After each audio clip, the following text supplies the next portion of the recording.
Le 28 avril dernier, nous nous sommes rendus à l'invitation de la protection civile dans des entrepôts mis gracieusement à disposition par la SNCF où sont triés, stockés, conditionnés, palettisés, puis envoyés des dons faits par les particuliers pour les populations ukrainiennes. Ces dons viennent essentiellement de l'initiative portée par l'Association des maires de France. Cette visite, nous l'avons faite en compagnie de Monsieur l'ambassadeur d'Ukraine en France.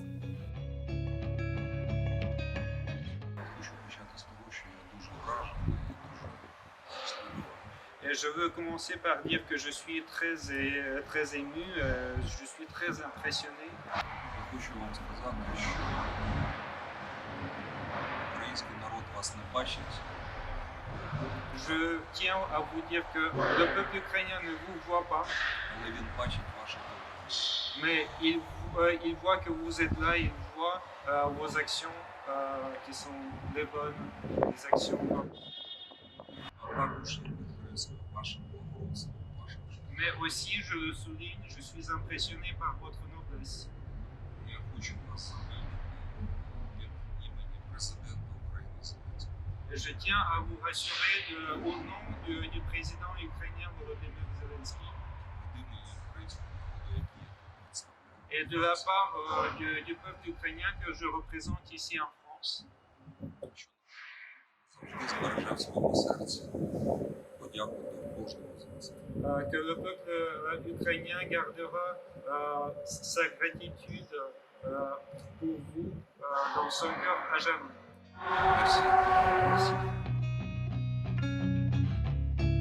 Alors c'est une forte mobilisation nationale de la part de la protection civile et de ses bénévoles. Dès le début de la crise, en lien avec l'Association des maires de France, donc en lien avec le président Lisnard, on a souhaité mettre en œuvre une solidarité nationale de la part de tous les concitoyens et des collectivités pour venir en aide au peuple ukrainien. Et c'est près de 2 bénévoles qui tous les jours se sont mobilisés pour assurer ces collectes de produits de première nécessité, de matériel spécifique, de matériel médical, pour après être traités, acheminés sur l'Ukraine. Parce que les défis logistiques, il y en a plusieurs. Le premier, c'est la quantité en fait d'œufs. Donc, on ne s'attendait pas forcément à une telle générosité de la part d'autant de gens. Et du coup, on a été vite en fait, submergé. Et c'est pourquoi on a ouvert autant en fait, de centres de stockage. Alors c'est un volume très conséquent, hein.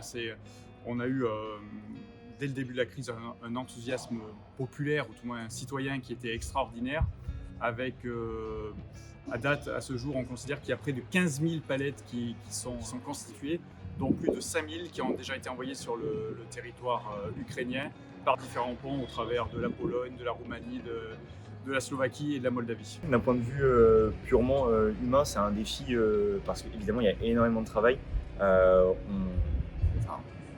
Moi, de base, je ne suis pas du tout quelqu'un qui fait de la logistique. On commence très tôt le matin à 6h et on finit tard à 22h. Du coup, ça occasionne forcément beaucoup de fatigue. Mais d'un côté, on se dit qu'on œuvre quand même pour quelque chose d'un peu plus grand que juste nous-mêmes. Dès le début, on a eu un retour d'une collectivité de la ville de Lviv indiquant que ça faisait très plaisir. Le premier groupe électrogène permettant de réalimenter un orphelinat est arrivé 7 jours après le lancement de la mission. Donc oui, on a répondu aux besoins, on a répondu à ce qui était souhaité, cette capacité au final de collecter du matériel spécifique et de l'acheminer à bon port en fonction des besoins identifiés. Alors la SNCF effectivement a répondu présent à la demande de la protection civile qui souhaitait acheminer une partie de ses marchandises en train.